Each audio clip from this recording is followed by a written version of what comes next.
Woman who created AC. Um, hot girl, what? Holiday.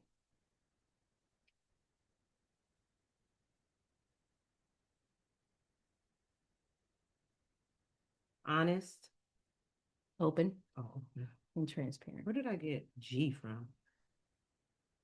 Girl, probably something in the G, but girl. Transparent. Mm-hmm.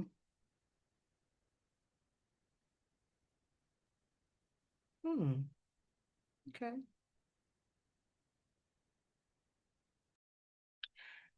So, guys, welcome, Tanzanites. This is the first edition of It's Okay to Live audio and video. Now, you guys know that. Oh, wait, I gotta go live on Facebook. And cut. Hold on one second. Gotta make sure my live's working on Facebook. Y'all know how that live go with me. Anything is bound to happen. I get notification. Okay, it's still trying. Good. That's what you there for. I have my assistant from So studio audience. Yes, we have a studio audience. Tell me if it's gone live yet. Yes, it is there. All right. Hi guys. Tanzanites. This is my first edition of It's Okay to Live podcast, video and audio. You already know that you can catch my podcast on all podcast formats across iHeart, Apple. I mean, those are the top two, right? Go to itsokaytolive.com. Right at the top of my website, you can click and go directly to YouTube. Let's say you know somebody that doesn't have social media. Oh, guys, I have a guest. Look at me thinking I'm here by myself today. Y'all see this beautiful woman next to me? Let me just roll it back, Tanzanites. Roll it back, roll it back. Hey, so that y'all can meet my guest. Yes. Now, I am a host that allows my co-host to toot their own horn, mainly because I don't want to miss no facts, right? So I know a lot about this young lady, but she knows the most about her. Mm-hmm. So with that said, introduce yourself, darling. So, good evening or good afternoon, Tanzanites. I didn't know that you all had a name, but I am so glad to be on this program with you today. Listen, my name is Lawanda, will be Lawanda. That is the moniker by which I go by. And I am a full-time event host as well as a podcaster and a two-time, three-time author. I work in the area of sexual trauma, sexual healing for individuals that have been victims of sexual abuse, especially in their childhood. And I speak from a layer of experience. I MC from energy. I speak from experience. And my whole goal is to be able to help other people meet their meet the where they want to be. That's the whole goal. That's That's only part of what she does, guys. She's being very humble. So I'll let her stay right there for now because yeah. we are definitely talkers and we'll definitely get into all of the things that has come out of what she just Right. said that she is. So it's a brief introduction and I get that. So welcome. Thank you. It's okay to live. You will be able to catch the audio versions on the formats after we finish this video and audio. You know, I go live, I don't do edits, so everything is off the cuff. We decided to do this morning. So another thing you guys know, Lawanda does not live here. She lives in a different city. And so before she left, we were like, let's do a podcast. Well, she was like, yeah, let's do a podcast. And I was like, that's great. You know why? Because I haven't recorded a podcast in about 3 weeks now. And I thought that it was important because I think that we're coming out of the holidays. And I believe that we go into the holidays with all kinds of expectations, all kinds of challenges, some good, some bad. And I think that it's important that we have the conversation with our listening audiences about the holidays and really just kind of check on each other and see, how did you do? Like, how was your holidays? What happened? And that's how we came up with the whole hot girl holiday kind of concept. We just kind of talked about that from the perspective of being honest, being open, and being transparent. Let's be clear. She came up with the name. But the reason why I came up with the name is because this morning, while we were just in our element, while we were just preparing to start our day, we had a very honest and a very open and a very transparent conversation with one another. And I think that everybody needs to have somebody in their life that they are able to have those types of conversations with, no judgment, no one trying to make you feel like you are less than, but to really begin to have those conversations to help you to understand what's going on in your personal life. And so that's how it came about. It came up because that was how our morning started. Our morning started being honest. Our morning started being open, and our morning started being very transparent with one another.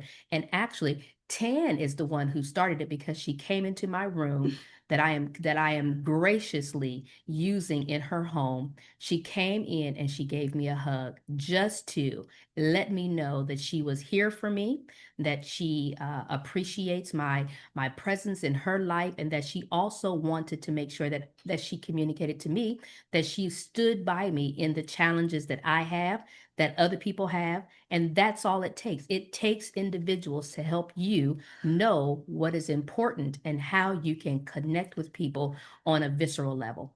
I knew I should have grabbed some Kleenex. You think so? Oh, God.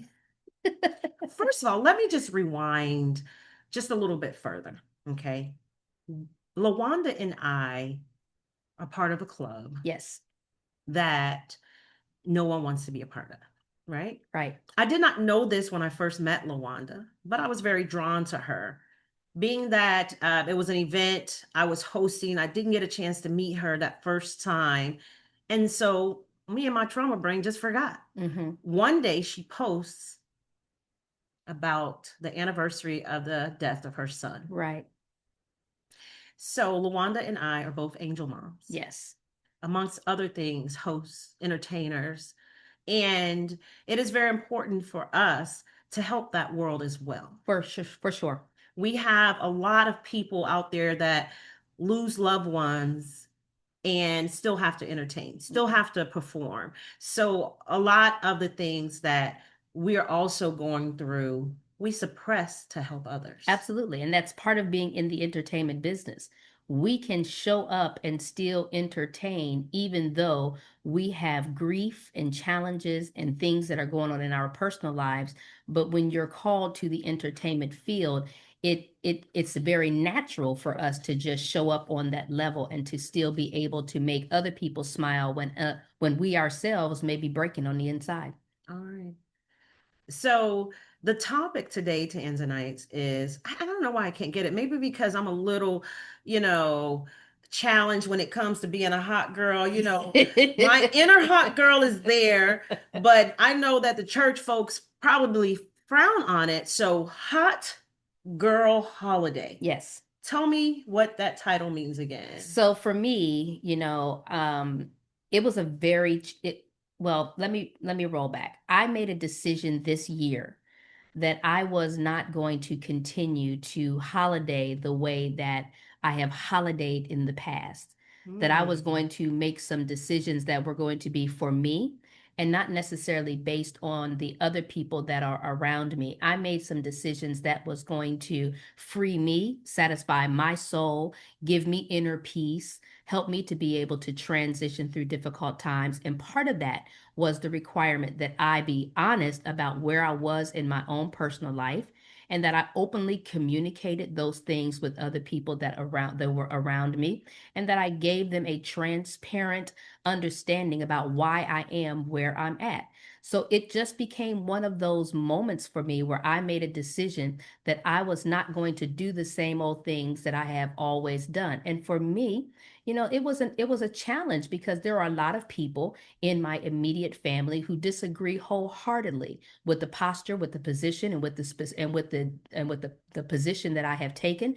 And I don't apologize for that. I think that it's necessary that we learn how to handle our own stuff without being concerned about how other people are going to feel about it and how other people are going to experience it. Now, the difference between LaWanda and I is she made a conscious decision.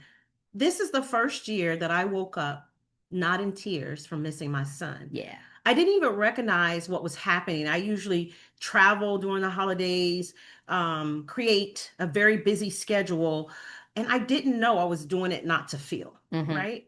Um, this is the seventh Thanksgiving I've had without my Jacoby. Mm-hmm. And I've been, I go to therapy, and my therapist was like, we need to replace the memory of him with something different. Yeah. Okay. We're not saying that you don't miss him. We're not saying that your heart is not breaking. We're not saying that you don't want him here. But let's try to do something a little different. I had an attitude. You ain't gonna tell me what to do with my grief on my holiday, lady. My therapist loves me, but I don't like her that much. Okay. So I woke up. I was supposed to go visit my family. Right. I waited to the very last minute to say I wasn't coming because I knew that would make them sad. Right. And I didn't want to be a part of making them sad. Right. Right. But I chose me. Right. And you have to do what's best for you. My daughter Jada came to me because she usually hears me hollering to the top of my lungs every holiday. And she goes, "Are you okay?" And I said, "I am." And I realized at that moment, I did not cry Well, for the you first holiday since my son has been murdered. well, you understand, I mean, from a biblical perspective, that 7 is the number of completion. I knew she was going to drop her pin on that. Shut your mouth. 7 is the number of completion. I'm gonna run around chills. And so a lot of times we don't understand how critical that really is, because it is automatic. 7 is the number of completion. So you have spent all of those holidays in extreme grief and in challenging experiences, but this year God gave you release from that because it is your 7th year without your son, and it is finished. I just put on my makeup. I'm sorry, but it is finished and it is complete. God, I thank you. And That is awesome. And it doesn't take anything away from you as a mom. It still allows you to still hold space and to still hold reverence and to still hold experience for him. But at the same token, you know, we have to live our lives and we have to go on with our lives, and it's challenging. And you made me think that this is my 4th year without my son. And I still miss him tremendously. As a matter of fact, I'm coming into the anniversary of his death. And so it's always been a challenge for me when it comes around time for these holidays, but the only thing we can do is continue to be honest about where we're at, to be open about it, and to be transparent enough to share those frailties with individuals who can handle it. We can't give that to everybody, because everybody can't handle our grief. Everybody can't handle our pain.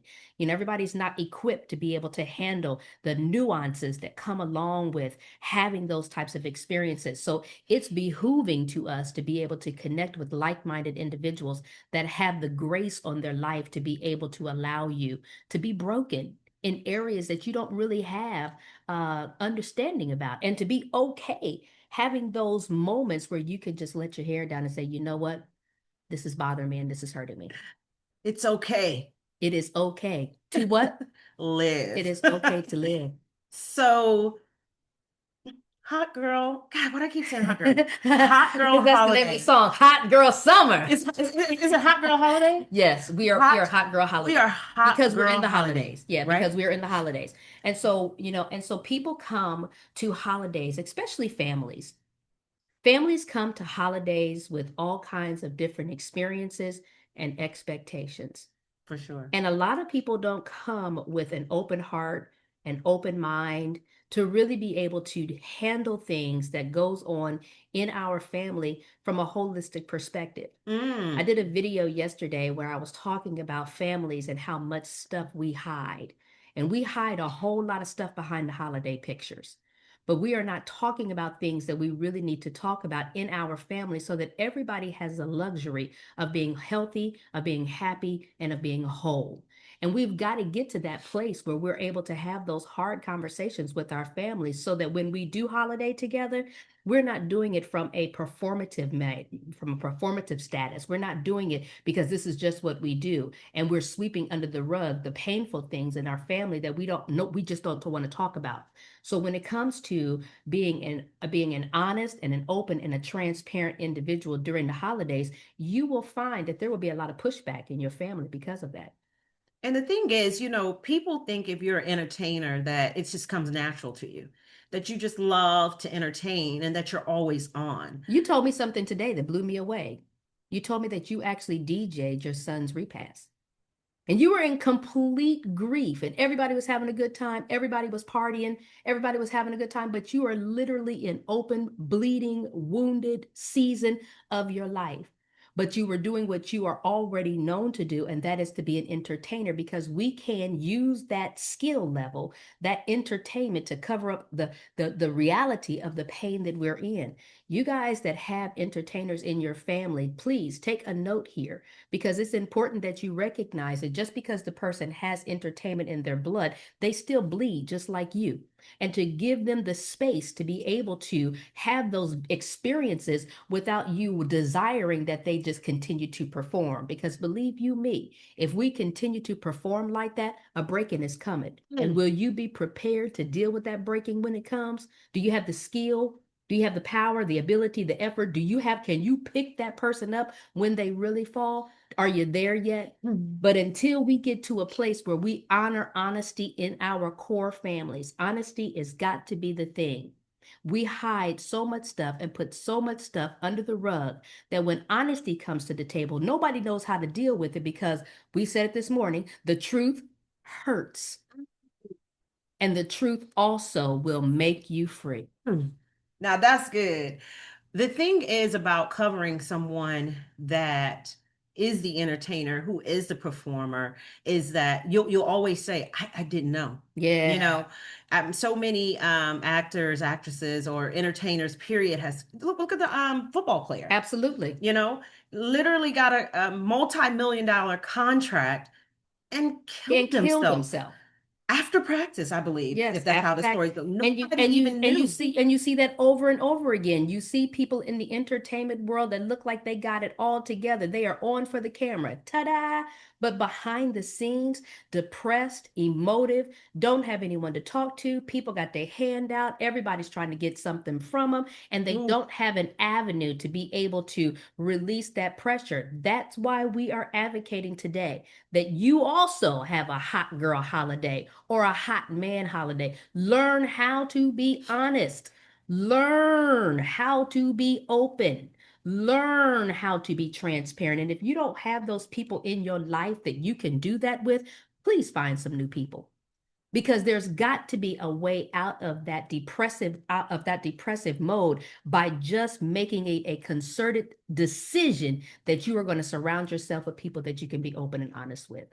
Especially our men. Yeah, we talked about that this morning too. So women are allowed to grieve openly. They're allowed to cry. They're allowed to fall out. They're allowed to throw a tantrum. And especially with us, so we'll use us for an example. If you lose a child, they automatically help the mother. Yeah. They'll help the dad if the dad allows it. But a lot of times dads don't want that. They don't want to seem weak. They see that as a weakness. Right. So we have to check in on our men, especially our Black men. I'm kind of partial, okay? I'm Black. No, nothing to the other races, but our Black men, I feel like, have it the hardest. Right. Other Black boys are raised to not cry. Get up. You okay? Yeah. So it starts at a very young age. Right. Then you have the men that's trying to take care of their wives because they've lost the child, but the man is equally affected. Surely. And he has to funnel it through drugs, alcohol, just, hanging with the fellas and leaving his family and losing his family because his grief is so great that he's not able to express, or he doesn't know how to. Yeah. I have an interesting story about that. I remember when we had to call. I remember after I got the phone call that my son had passed away. He passed away at university. He was in his college dorm room, and it was natural causes. So it was So my story of losing my son has a little bit less of a sting as yours does, because Don't do that. I was aware, and I knew that at some point in time that his medical condition was going to claim Oh. his life. So Mm. we were, and both my ex-husband and I say this, we were prepared, even though we didn't know when. We knew it was going to happen at some time in our lifetime. We knew this was going to happen.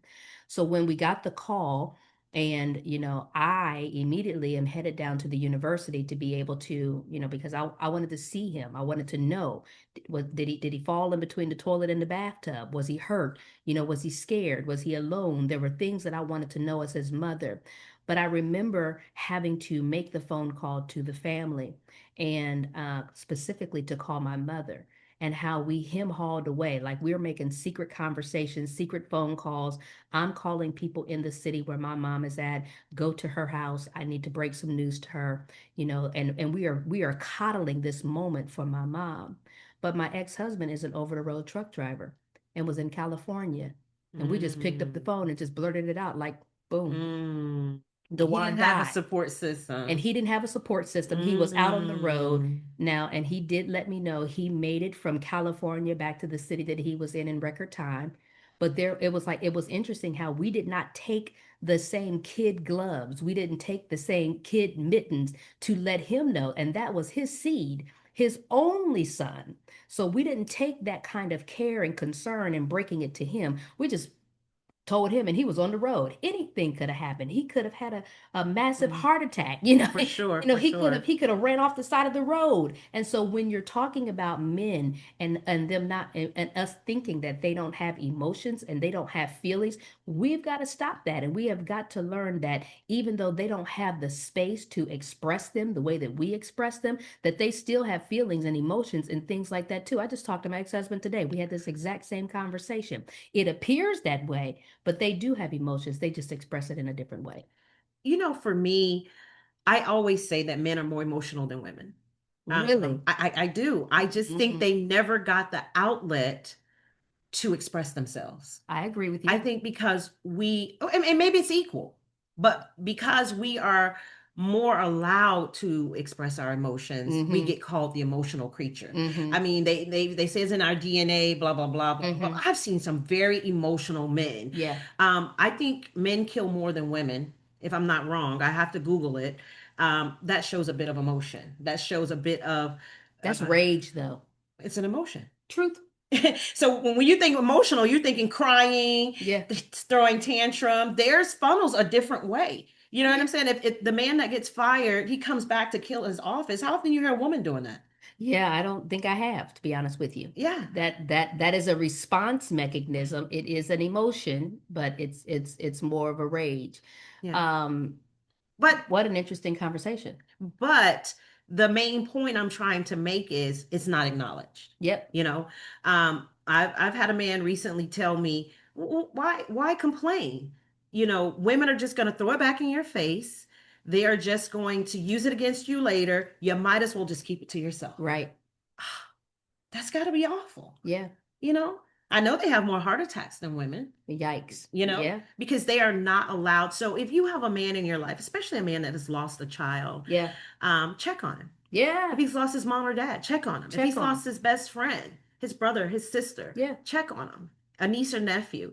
Because I did do a podcast with my classmate who lost his nephew, Mm. and he called it residual grief. Absolutely. 100%. What do I do with residual grief when I'm missing my nephew and I need to take care of my brother because it Right. was his son? Right. But I'm sad too. I Right. love my nephew. Yeah, I call that secondary trauma. Ooh, that's good too. I Hmm. like that. Yeah. Talking to my niece today, I'm saying, hey, who did you talk to when your cousin died? Yeah.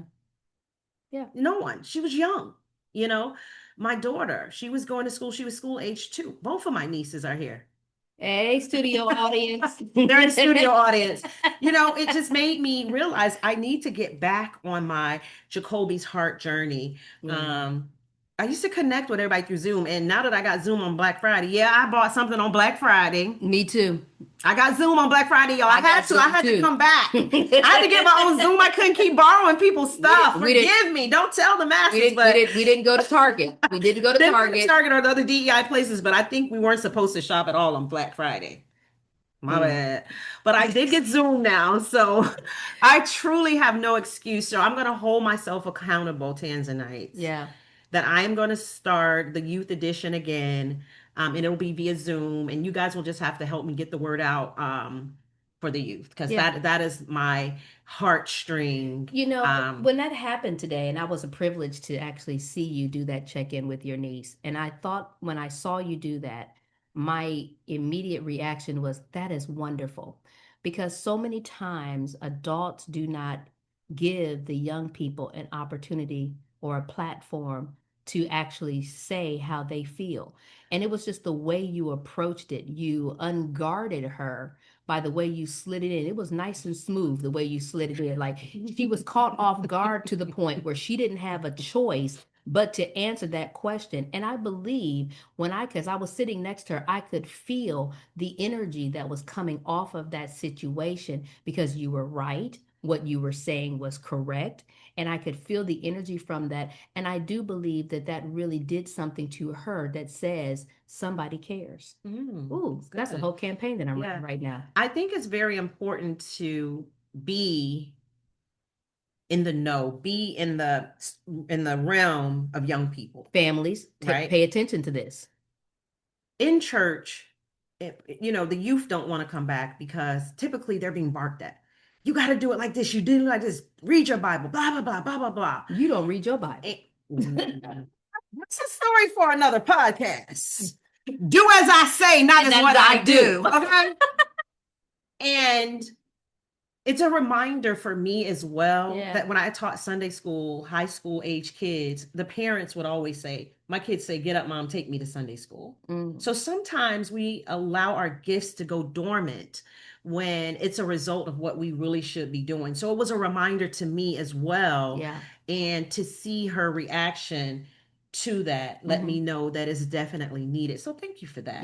Thank you for that. Definitely. And it was definitely a moment when and I appreciate that, because when I think about my own stories and the own challenges that I had in my childhood, so many things would have been different for me if someone would have just asked me that question, are you okay?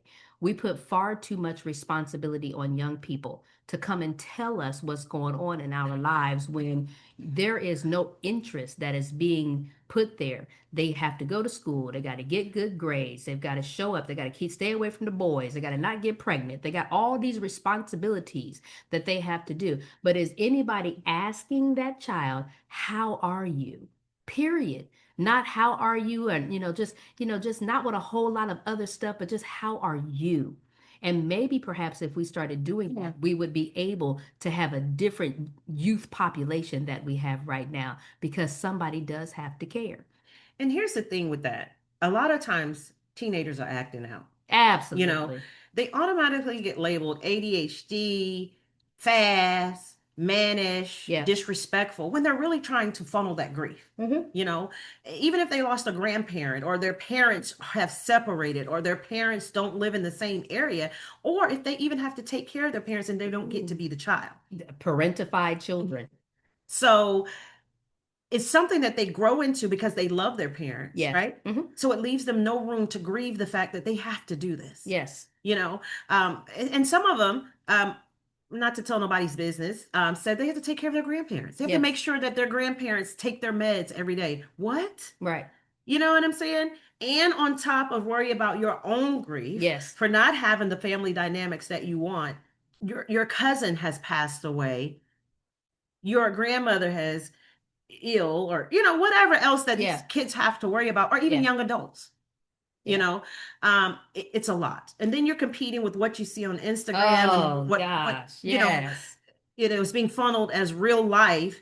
And if your life does not amount to what's showing, you have the grief of that. And people don't realize that's a level of grief. If you're seeing somebody coupled up, date nights, with a new car, a new phone, clothes, hair, shoes, and you don't have it, It's a lot going on. These kids act out with sex, Hmm. drugs, Rock and roll. rock and roll. She just told her age. But here's the thing. While I was saying it, you were saying it too. I was about to say a Rolls Royce, not rock and roll. Okay, well, we're gonna go with that. It's interesting because I made a decision this Thanksgiving that I wanted to spend my Thanksgiving with an intact family because so many of us don't have that luxury and we don't see that modeled. We don't see the model of the man being the provider, the woman being the person at home that takes care of the home and takes care of the children. And I'm not talking about no enslavement stuff, but just out of our own natural how we were Oh, created you to can be. get some backlash for that Oh one. yes, listen, I tried to clean it up because I knew it was coming. And to be honest with you, listen, let me just say backlash away because I enjoy my womanness. I don't need I don't need to buck up against the authority of the head of the household. I don't have that desire. I don't have that need. And I'm educated and I'm smart and I got my own money and I'm independent and all of that too. But I think now we're moving into this era where we are now looking for the soft girl era. Well, soft girl era comes with some responsibilities that you uphold. But I wanted to spend my Thanksgiving with an intact family because I wanted to absorb what does that feel like? What is it like to just be in the midst of children who respect their parents and who love their parents, blended family and all of that, but just the dynamics of that and to watch it unfold and to be able to spend 2 3 days just immersed in that experience was a beautiful thing for me to see. And I believe that a lot of our young people are looking for that type of an experience as well because our families are so darn dysfunctional. Do they know to look for that? I mean, because I didn't know my family wasn't dysfunctional. I mean, I didn't know my family was dysfunctional until I met another family. I can't answer that question, but I think that we all know what's working and what doesn't work. And I think that if we're coming up in an Hmm. environment where we see a lot of arguing, a lot of fussing, a lot of hatred, a lot of disrespect, I think we know deep down that that's not how it's supposed to be. Because the family is supposed to be about support and about love and about care and concern. And when we're doing everything except for that, I don't think anybody has to tell us that that is dysfunctional. I think we know, like, yeah, and we make pacts within ourselves that when I get older, when I grow up, when I get a husband or when I get a wife, I'm never going to treat them like That that. is true. I'm never going to go out like I'm never because we learn as much from what we see as we do from what people do. We learn as much as what from what people say as we do from what they actually do. So you have to realize that yes, you may not call it that, but viscerally, in your gut that this ain't healthy. So what do you do with that guilt that you may have because you made a decision for you? If you made a decision to be around another family, and you're Mhm. saying this, so your family may hear this. Yes. So you have the backlash that may come. What did you do with that guilt that may have come, or did you have any guilt? No, I didn't have any guilt. Not at all, because my family is in a very dysfunctional place. And we acknowledge that we're in a very dysfunctional place. And because I am on my hot girl holiday doesn't mean they're on their hot girl holiday. Just because I'm here and I'm able to be honest and I'm able to be open and I'm able to be transparent, not everybody came into their holiday with that experience. Many of my family members still want to live in the lies of the past. And I just simply had to lay that down. I'm not there anymore.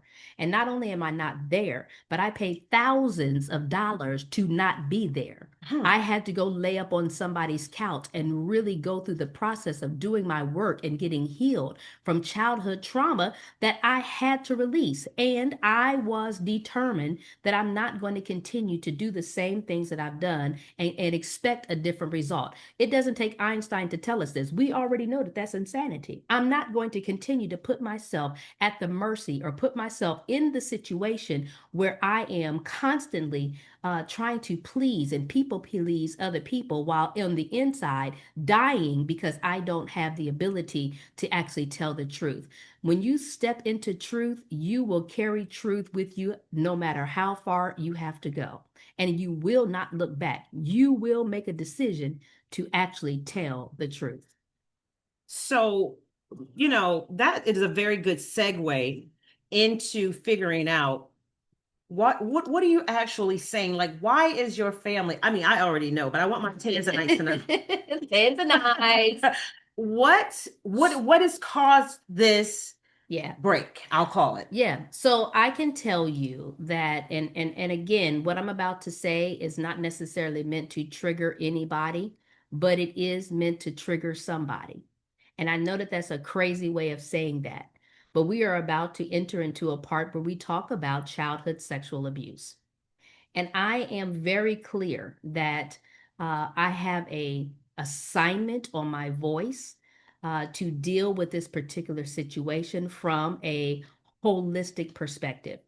So what ended up causing the break in my family is that for years we covered up the sexual abuse that I endured as a 9-year-old child through the age of 13.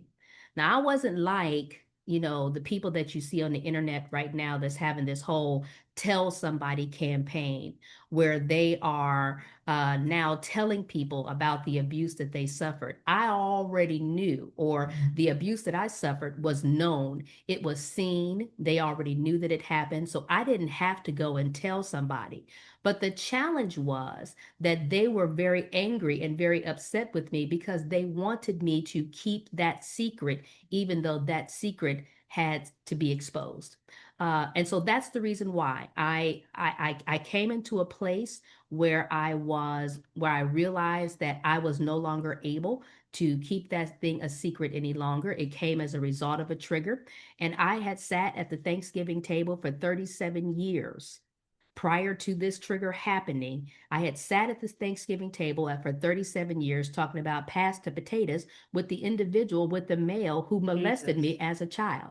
And not only did he molest me as a child, he molested me and impregnated me at the age of 13 years old. And everybody in my family knows. But they're angry with me because I had the audacity, whoa, audacity. I had the audacity to walk away from that after he did something to me at the age of 51, which caused everything to unravel. And I'm never going back there again. I'm not hiding that. I'm not going to stop talking about it. I'm not going to put myself in a situation any longer where I have to swallow that trauma for the comfort of somebody else. So yeah, go ahead, be mad. I'm gonna go over here and hang out with these intact people because over there, they would never have let that happen. Mm, mm, Deep mm. set. Yeah, I've had to That has learn. so many It levels, does. Wanda. And I've had to learn that when I tell my story, I have to give people a moment. Like you just said, And I've heard it 3 times. before. Right. I have to give people a moment to digest that because that's a lot. When people actually know, we talked about this. We were talking about earlier about, the kids have to know somebody that knows somebody cares. I started a whole campaign just based on the reality that survivors need to know that somebody cares about what is happened to them and how challenging they have experienced this thing. But I've also had to learn how to give people a moment to breathe after I say what happened, because I know that there are millions of people that have never gotten to the place where they can name it, blame it, claim it, grab it. They have no ability whatsoever to open up their mouth and say publicly and openly that, yes, I was sexually abused. Yes, I know who the abuser was. Yes, that person is still alive. And yes, I was affected by it. And no, I'm no longer going to continue to operate under the auspice of secrecy. Mhm. Uh, On top of losing my son.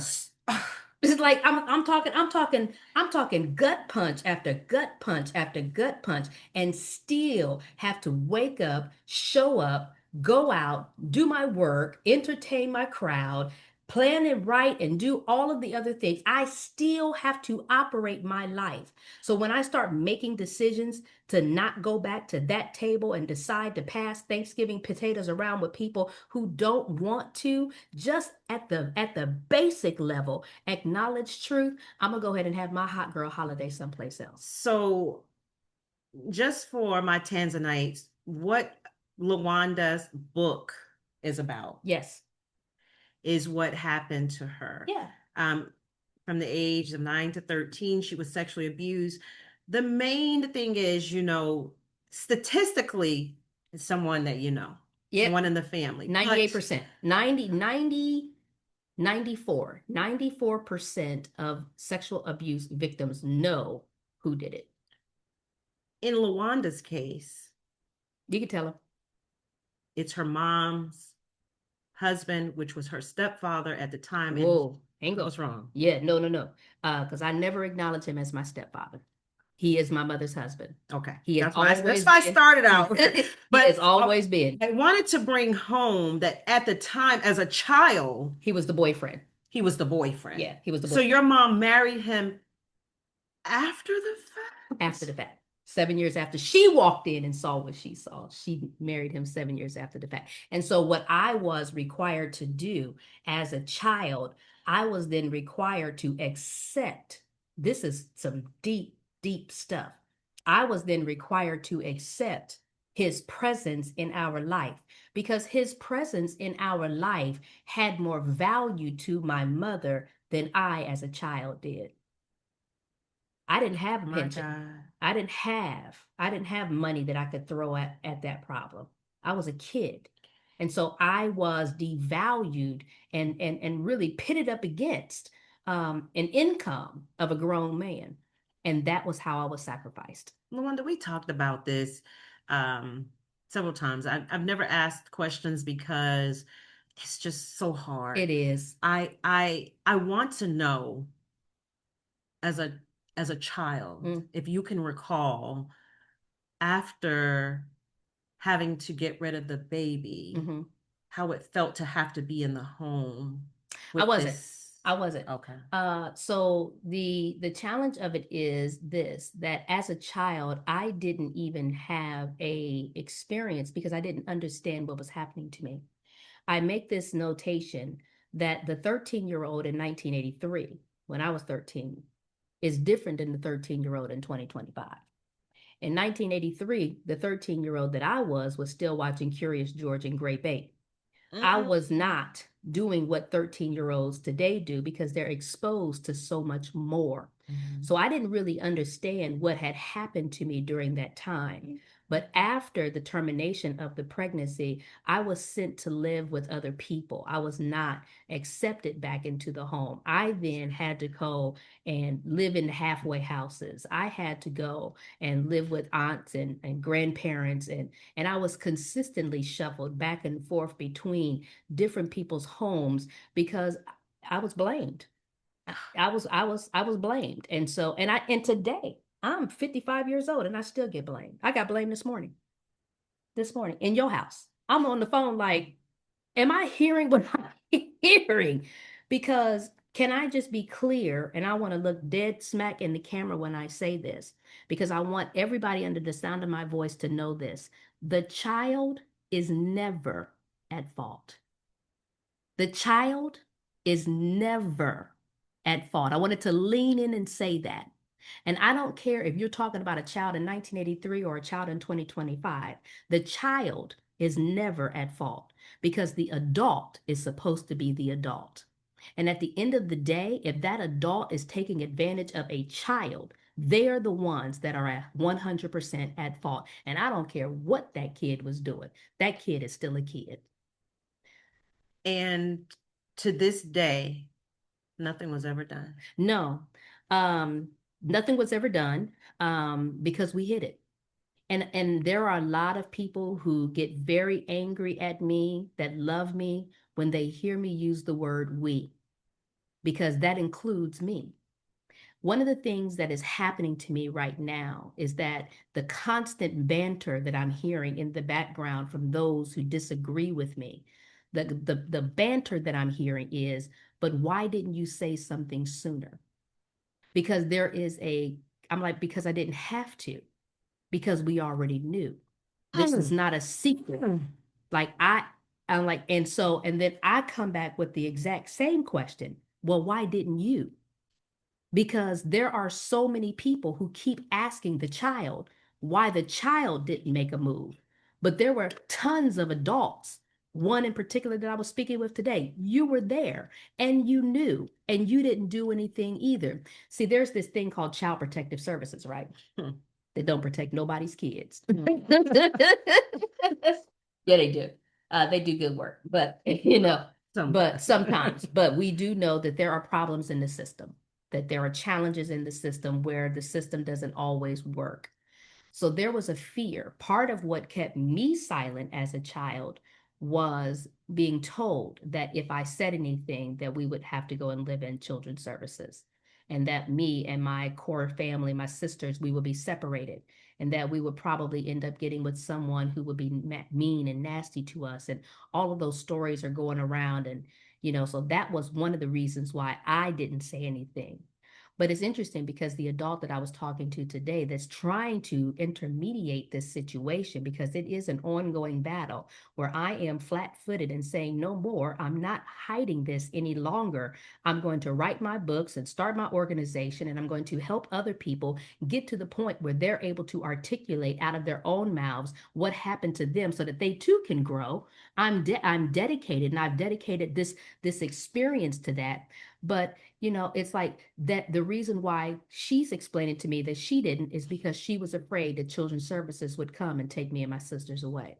So the adults are having the exact same fear as the child, but yet the child was supposed to have more capability, more ability to be able to do something that the adults in the story was unable to do. But when I say the word we, people get angry with me because they're like, you are the victim, survivor. I'm the advocate. I'm no longer a victim of it. I'm a survivor and I'm an advocate of it. But you were the victim of it, and so how do you include yourself? I include myself because when I was a child, I thought as a child. But when I became an adult, I was supposed to put away childish things and I didn't do it. I continued to cover up for that individual when there was still statute of limitations, when I could have made a choice, when I could have done something, I still did it because I was protecting the people that was involved. That accountability is abundant. Yes. That it is. Let's introduce the book. Oh, sure. Yeah. So she talks about this in her book, and I want her to tell us about the other things that has come from it. Sure. So before we actually introduce the book and where to get it from, I want to say I'm so proud of you. Thank you, girlfriend. You know what I I'm saying? appreciate that. Like I said, the abundance of taking part of that, I get it. I also get the other side. Yeah.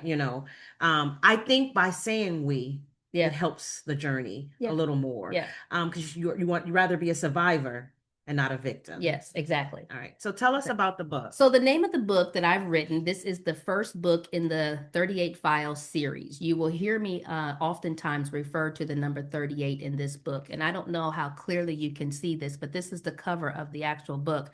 I'll hold it to an angle so you can see it. But in the book, you see that there is a little girl. She is in her closet. And there is a gun being pointed towards her head. That gun happened to be a 38 caliber weapon. So the reason why this book is called 38 Silencer is because I kept this secret for 38 years. Nice. For 38 years. And the what silenced me was a 38 handgun. So that has a lot to do. And I talk about, the story in the Bible. There was a man who laid by a pool called Bethesda. And this man was an invalid. And so he laid there for years. He met friends, he established relationships, he knew his neighbors who was also disenfranchised or invalid or unable to walk or had something wrong with them. And they were all laying by this poolside, waiting for the water to be troubled so that they would be the one that would be able to get into the water and get healed from whatever their ailment was. But in the process of them lying there, they got to know one another. They became friendly. They started knowing, whose children was who, and communication and community was being born around this pool. What's interesting about that is that a man comes on the scene and he asked the invalid man who had been laying by this pool. He asked him a simple question. He said, "Do you want to be made whole? Is that what you want? Do you want that?" The man said, "Absolutely, I want to be made whole." And so the commandment was for that man to pick up his bed and walk. That man didn't need the water. He didn't need the pool, because the excuse that he was always making was that, well, every time the water is stirred, somebody runs down and gets in it before me, and I can't move that fast, and I'm broken, and I'm invalid, and I can't, and I don't know how, and I miss my opportunity, so I just have to lay here until the water gets stirred again. But the reality was, all he needed was a word that said you can be free when you make a decision to pick up your own bed and walk. How long did that man lay by that pool of Bethesda? He laid there for 38 years. She's trying to make me shout. 38 years. So when I think about my own invalidency in dealing with the abuse that I suffered as a child, when I think about carrying what I carried for all of those years, when I really think about it, I didn't need anybody to give me permission to heal from it. I just had to make a decision to do it. And it just so happened to be in the 38th year of my life. So wait a minute. Okay, so we it was 38 years you were silent. Yep. The gun part. Yeah. So, Oh wait, do we want them to read it in the book? no, it's fine. Okay. It's fine. Yeah, I do want you to read the book. That's www.lawandawillbelawanda.com. Tell them again. Wait, do a little bit slower so we can www. You don't need the www. You don't need the www anymore. But my website is Lawanda, so LAWANDA, will, WILL, just the letter B, and Lawanda again. So LawandaWillBeLawanda.com. Girl, I done messed that up. LAWANDA, Uh-huh. WILL, B, LAWANDA. Okay. .com. .com. And that's where they can get the book. That's where you can get the book. All right. And that's where you can really find out all kinds of information about me, what I'm doing with this trauma release, how I'm using this moment in my life to be able to fuel and set other people free. It has morphed into an entire 501c3 program, into an entire nonprofit organization. I travel around the country. I speak to law enforcement agencies. I work with other individuals so that they too now can spot the signs of grooming. I talk with them about how digital grooming is happening, what's going on in the field. Like it's like the moment, hear me when I say this and hear me clear. The moment that I made a decision to be honest, to be open, and to be transparent, the floodgates open. I cannot contain how quickly I cannot contain how fast the organization is growing. In 1 year, I have managed to do so much work in this field because I have a lived experience that's much different from a psychoanalyst talking about it from a clinical perspective. I lived this. This is my freaking life. I lived this. And so it has a different way. So 38 Silencer, the gun comes into play because, and it's in the prologue of the book, the gun comes into play because when my mom walks in and she sees what she sees, she knows what's happening. I got up and I ran to my closet because I was afraid. And I was sitting in my closet and I could hear in the bedroom that she was in that room fighting for me. I could hear their voices. They were escalated. I could hear him trying to explain what you really You can't really explain that, right? Right. I hear him trying to explain my mom is having a complete breakdown. It is just a snotting, hollering, crying, just terrible experience going on there. And at some point in time in that exchange, his voice changed. It changed from trying to explain what can't be explained to begging. And I write in my book that I believe that in the prologue of the book, I say, I believe that was the time in which she had reached the lower drawer of her nightstand where she kept her 38 revolver, because he is now begging for his life. And at some point in time in the begging for his life, I hear her coming close to me. I hear her walking towards my bedroom. I am expecting her to reach down, grab me, pick me up, hold me tight, and do what a mom does in this type of a situation. But instead, when I was able to muster up enough strength to lift up my head, she was standing over top of me with that 38 in her hand. Because at the end of the day, listen, somebody had to be at fault. And this thing was getting ready to tear our family apart. Wow. So that's how the gun comes. She vehemently denies this portion. I was Oh, she said you're making it up. Oh my she gosh. vehemently denies this portion. She did acknowledge to one family member when the story first started coming out. She did acknowledge that there was the gun, but now if you ask her about the gun, there was never a gun. Because I mean, who wants to really live that? Who wants to really accept that? And can I just say that this is the reason why the family is angry with me, because they can't believe that it's not so much that it happened. Their anger is because I'm telling you. And so they're not angry with your mom. I don't know. I can't answer that question for them. It doesn't appear, because everybody is on that side and against me. And it's as if I have been down here in these last 3 years just living on a bed of roses. Like what? Y'all don't think that I've had any type of therapy? Was horrible. Can I just Yeah. Yeah, I think that's a good thing to say, because people think that it's all, oh, gumdrops and rainbows. You're gonna sit and lay on the couch. oh. I never got a couch. Let me I, just say that. I got a couch, but there were times when I couldn't even sit on the couch. There were times I had to roll on the floor. Like it was gut wrenching. It was painful. And to complete that course, a lot of times people will go and have one or two sessions and say that they've been through therapy, but you didn't finish the course. I can speak so freely because I now have tools that I can use to protect myself. I also have tools that I can use to protect you too, because it's a hard story to tell. And I typically am not this open about it, because I have to be cognizant of the 42 million Americans, according to the CDC. A study was done in 2025 that there are 42 million Americans that have this exact same story.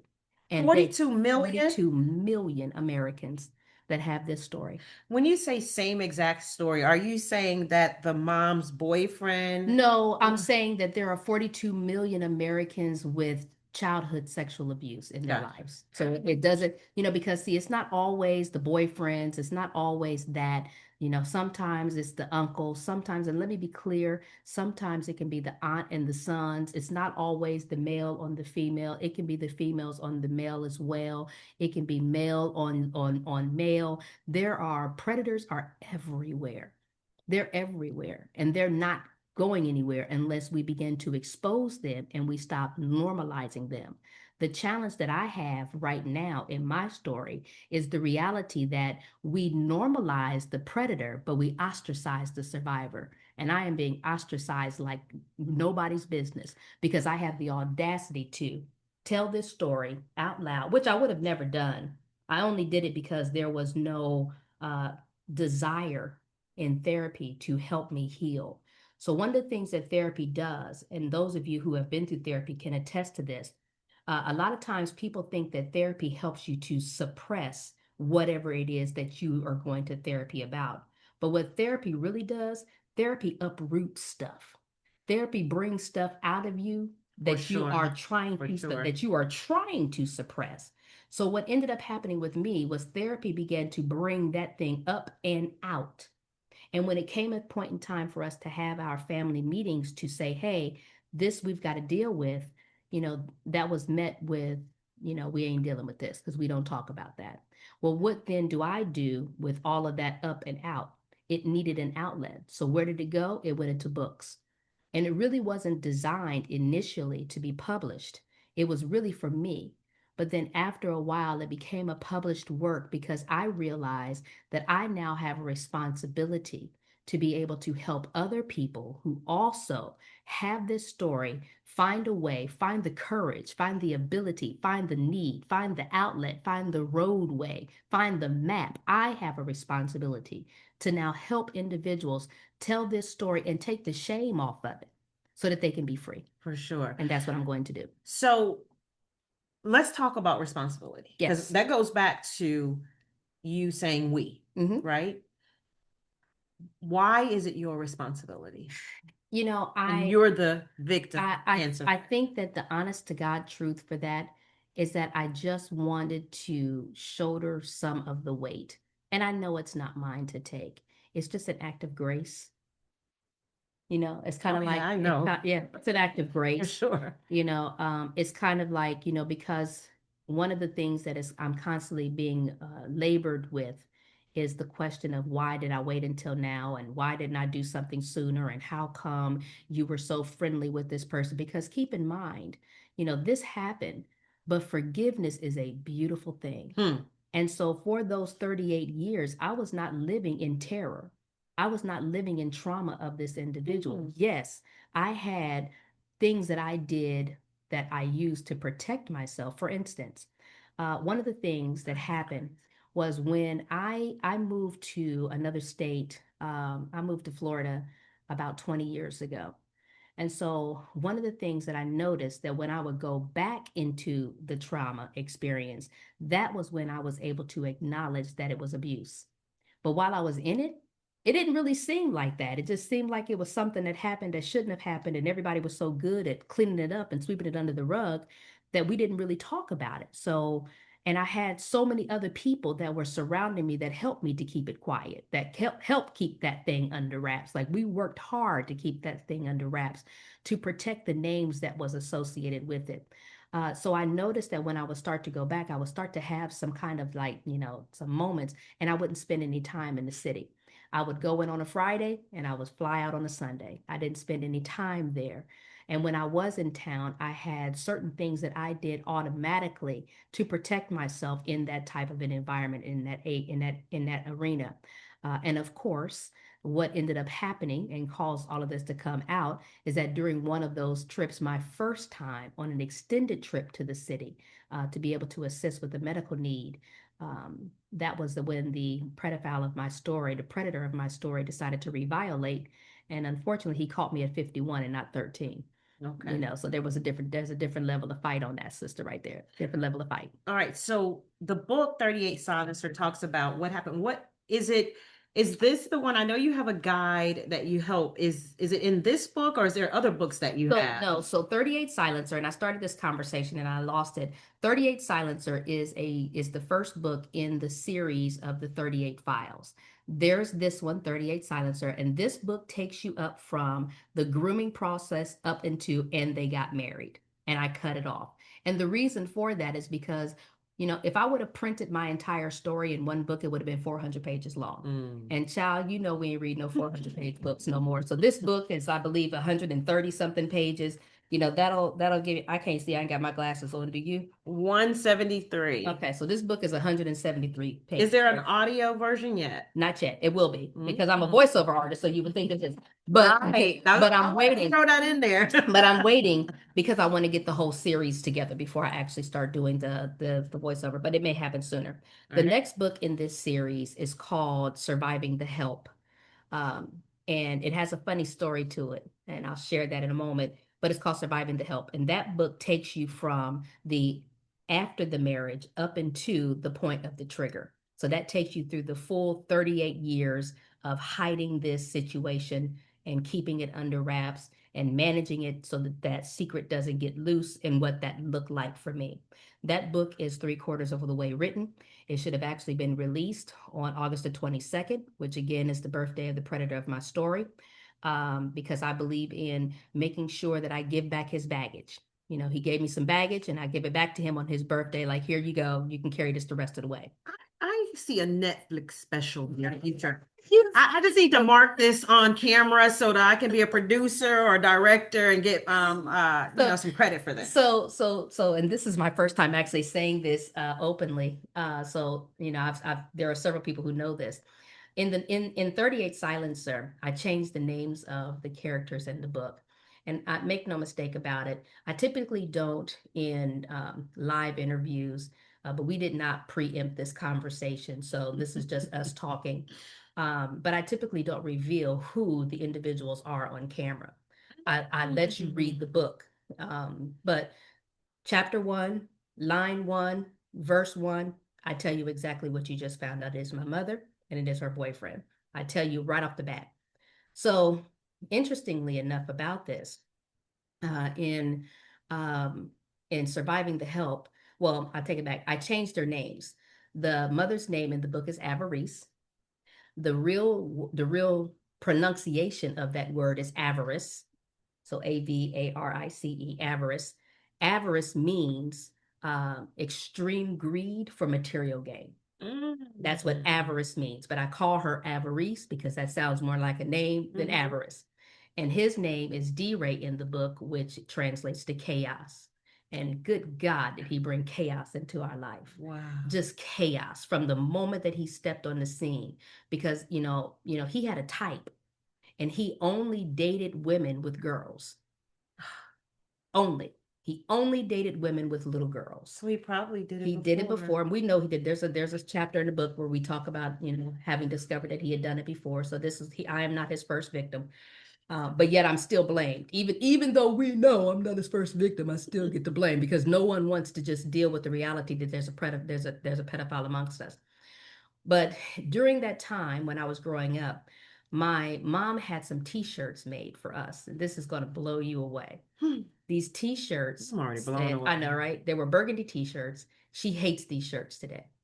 But the burgundy T-shirts said, her shirt said, I made 3 big mistakes. She had 3 kids. So our shirt said, We're off. our shirt said, mistake number 1, mistake number 2, and mistake number 3. And I don't know who finally got next to her and told her how effed up that was, but eventually at some point in time, she hates the fact that she did that today. She thought it was cute. And it was cute. Yeah. It was cute. It was cute. Yeah. It was cute, but unfortunately, when you know better, you do better, right? And so at that time, and so we went to the state fair with those shirts on. And when, the people would be looking for us and they would ask, oh my God, you're looking for mistake number 2. She's over by the bumper cars. Well, he was there and his shirt said H period, E period, L period, P period. Help. It's funny because people thought, oh, you just need help with all of these girls. Ha ha ha ha. Look at that. You got all these mistakes and you just need help. Bye. The reality is that's his name. That's his initials. So Surviving the Help is book number 2. Girl, I got chills. Only God can set this up. This is good. I mean, bad, but good. Only God can set this story up. Only God can unveil this like this. It's something. And so then the third book is called 38 Hot. And that one is supposed to be coming out in March of 2020, but I'm behind on my books and I'll tell you why. That one's scheduled to come out March of 2026. And it is an exact reversal of 38 Silencer, where the little girl is in the closet and the gun is being pointed at her. In 38 Hot, this little girl grows up and she's on the cover and she got the gun. All right now. Ain't no fun. The rabbit got the gun. This is glorious. I love it. I love it. And that is the season that I'm in right now, where you see me talking on camera about the abuse that I suffered and being able to do it flat-footed. You don't see me boohoo crying. You don't see me going through no whole bunch of emotions. And what you will not ever hear, no matter how many of these interviews you hear from me, you will not hear malice. You will not hear anger. You will not hear vengeance. You will not hear any of those things. The only thing that you will hear is a true desire to, number one, physician, heal thyself, first partaker. But Second then, partaker. but then after that, physician, heal the community. I have a I have a gravitational pull that I can't explain to being able to help other people because there are so many of us, so many of people that will never be able to articulate the who's, the why's, the what's, the where's, the when's, and the how's because they have to protect other people and they cannot protect themselves. I'm grateful that I get a chance to protect myself. So finally, I'll say this about my books. This is the one that Tan was just talking about. It's called Silent Setups. Okay. And it's called Inside the Predator's Playbook. It's Patterns of Deception, Powers of Protection. And in this book, I talk about the 10 most commonly used setups that predators use. Would you believe that predators have a universal language that they use in order to groom and entice and put children in these types of situations? It's the same thing over and over again. You know, like the scripture says that there's nothing new under the sun. There's nothing new with these pedophiles. There's nothing new under the sun. They all do the exact same things. The only challenge that we have now, and in this book, chapter 7, I have a piece called the digital doorway. I just taught this one to the Florida Crime Prevention Association. And this one is because now the groomers no longer need 2 years to be able to groom a child in person. Now they just come up on the video games.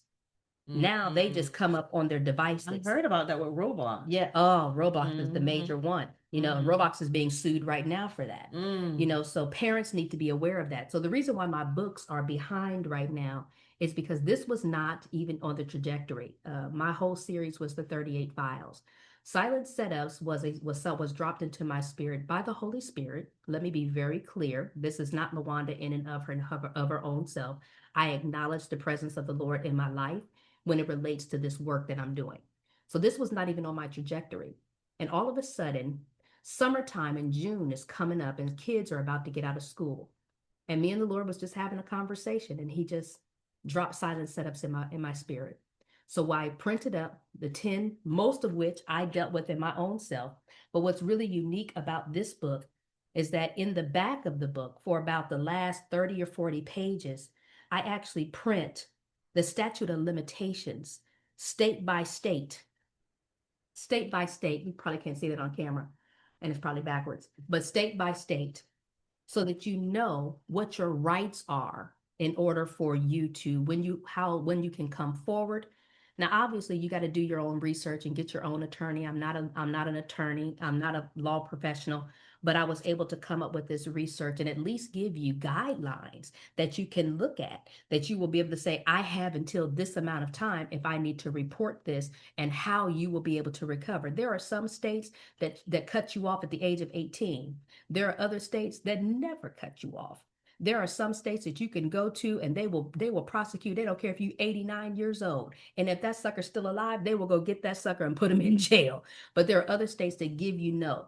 And so part of the call on my life is to begin to work in that area and help other people understand like how we can, sorry, the motorcycle caught me off guard. How we can now help other people get free.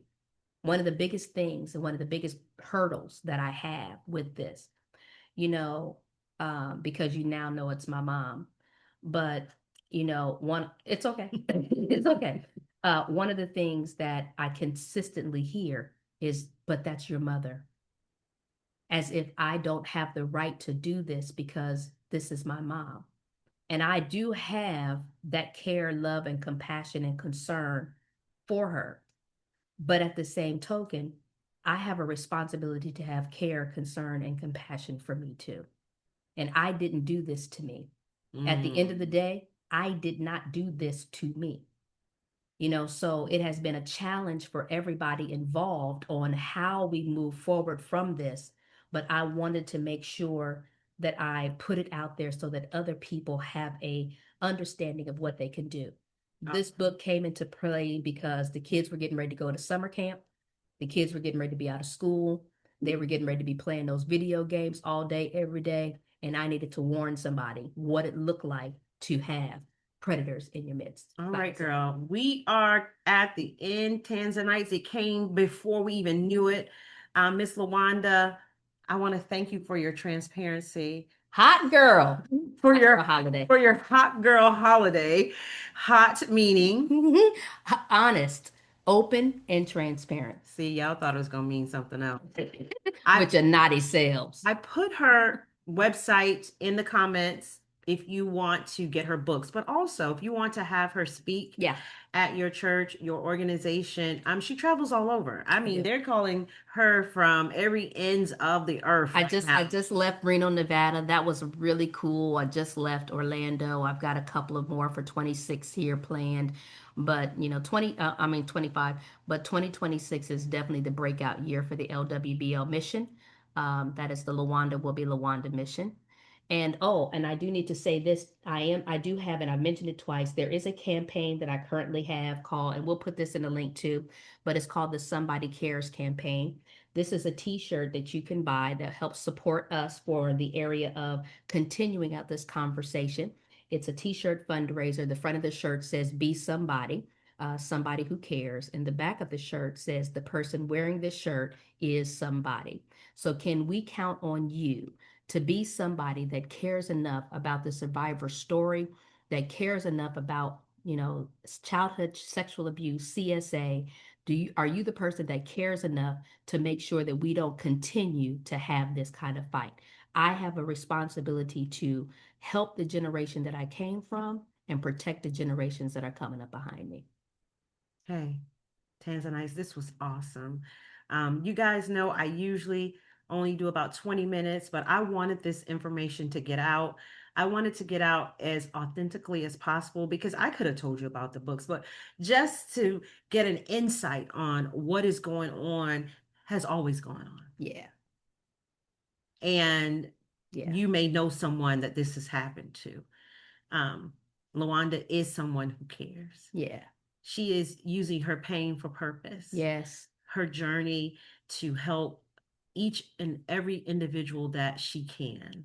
So share it, like it, just send her a word. Is there a way to send just a message on your page? Yeah, absolutely. My Send her Facebook a word. pages are the exact same. Lawanda Will Be Lawanda. I have no idea how that became a thing for me, but apparently God knew what he was doing back when I named myself before any of this. I was Lawanda Will Be Lawanda before any of this came into focus. Wow. And but so yes, so you can definitely jump on my page. Lawanda Will Be Lawanda. I am the same on Instagram, Facebook, and TikTok. I will be honest with you, I'm 55 years old. You will find me on Facebook quicker than you will ever find me on TikTok or I'm Instagram. about to put something out there that she don't know. Lawanda just said that she got Zoom uh on Black I Friday, did. which means she could do some Zoom classes. Yes, I will be. There are lots. When you go to my website, you will see about 9 different courses that I teach, and all of those will become available on Zoom. That's why we bought it, because now is the time to strike. I have tenderized our community to a point where we are now getting comfortable. And I will tell you, Tan, I don't step into a room where I am not already there. Somebody in that room has that story. I did it on Thanksgiving. Went over to some friend's house and I asked, she began to confess that she was having the same situation. And I asked her if this was her first time saying it. And she said, yes. I give people courage to go ahead. And if you might not tell the world, but at least you can get it out of you because it is weight that is keeping you from reaching your full potential. All right, Tanzanites. If you want to hear a rebroadcast of this podcast, the audio will be available. The audio and video will be available on my YouTube. You can find it. I don't know what my YouTube is. It's On DJ Miss stage. 10. Everything else, you can go to my website, www.itsokaytolive.com. You can send me a message on there and it comes directly to my inbox. I had a brain fart that fast. Jeez. Where is it going? Blame the trauma brain. I blame that for everything these days. But Tanzanites, I thank you for joining us. Lawanda, thank you for joining us. Thank you for having me. Make sure you get a t-shirt. I'm going to get a t-shirt Yay! to support. I'm going to get the guide. I'm kind of afraid to read it Yeah. because I tend to, if anything looks like what's going on, we'll talk about that all right, Thank you guys for joining us, and I'll talk to you guys soon. Bye, Tanzanites. Hmm.